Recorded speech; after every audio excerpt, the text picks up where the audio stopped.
সালামু আলাইকুম সুপ্রিয় দর্শক, মাত্র দুটি উপকরণ দিয়ে আমি আজকে খুব মজাদার একটি কাবাব বা কাটলেট তৈরি করে দেখাবো।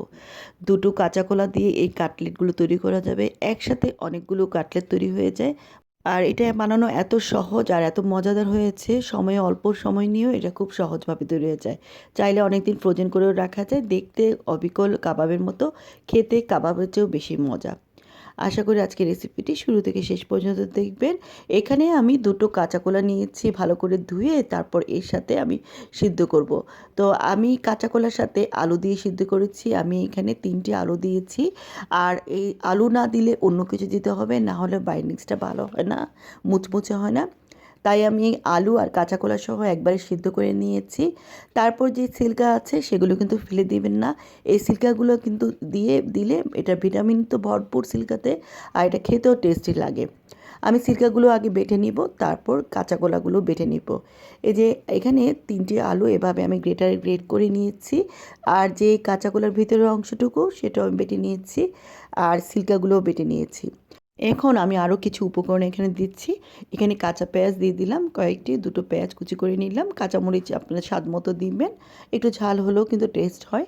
এখানে 2 চা চামচ দিলাম চাট মশলা, আমি পটির মশলা দিলাম।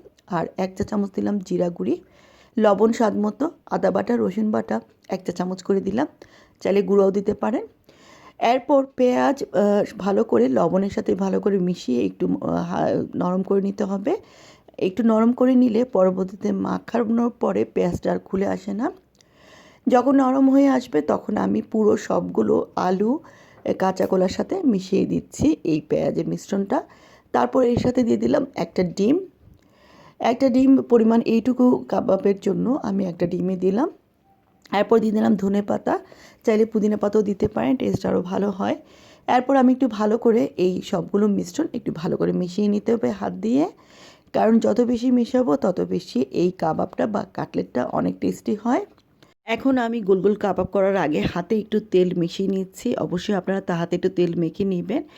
এরপর এই অবস্থায় আমি এখন গোল গোল করে শেপ করে নিচ্ছি, চাইলে লম্বা করে নিচ্ছেন এই যে এভাবে। এই অবস্থায় কিন্তু চাইলে এটা ফ্রোজেন করে রাখা যেতে পারে প্রায় 1 মাসের জন্য।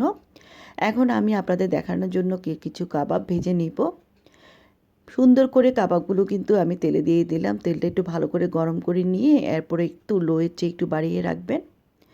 আর কাবাবগুলো এত সুন্দরভাবে বাইন্ডিং হয়েছে দেখেন, একটু কিন্তু খুলে আসছে না। তো আমার এই পদ্ধতিটি যদি ফলো করেন আপনাদের কাবাবটাও এরকম হবে, সরাসরি তেলে দিতে পারবেন, একটুও খুলে আসবে না। যে পেঁয়াজগুলো দিয়েছি সেগুলো কিন্তু সুন্দরভাবে একদম মসৃণভাবে হয়েছে কাবাবের ডিজাইনটা। তো আশা করি আপনারা যদি আমার নিয়মগুলি ফলো করেন আপনাদের কাবাবগুলো এরকম সুন্দর হবে। এরকম যখন গোল্ডেন কালার হবে প্রায় 5-7 মিনিটের মতো আমি এটা ভেজেছি, দুপাট উলটপালট করে। সবগুলো কাবাব আমি এখন উঠিয়ে নিচ্ছি, এভাবে আমি সেকেন্ড বেচেও পরবর্তী কাবাবগুলো ভেজে নিয়েছি। আর এই কাবাবগুলো কিন্তু অনেক মজাও হয় আর অনেকক্ষণ মুচমুচে থাকে। এটা চাইলে বিকেলের নাস্তায়, সকালবেলা পোলাও, ভাত, রুটি যে কোনো কিছুর সাথেই কিন্তু দিতে পারেন। আশা করি আজকের রেসিপিটি আপনাদের কাছে ভালো লেগেছে। ভালো লাগে আমার চ্যানেলটা সাবস্ক্রাইব করে রাখার জন্য অনুরোধ রইল। আমি এখন ভেঙে দেখিয়ে দিলাম এটা কেমন হয়েছে ভিতরের অংশটাই। আবারও হাজির হব সহজ রেসিপি নিয়ে। সেই পর্যন্ত সবাই ভালো থাকবেন। আল্লাহ হাফেজ।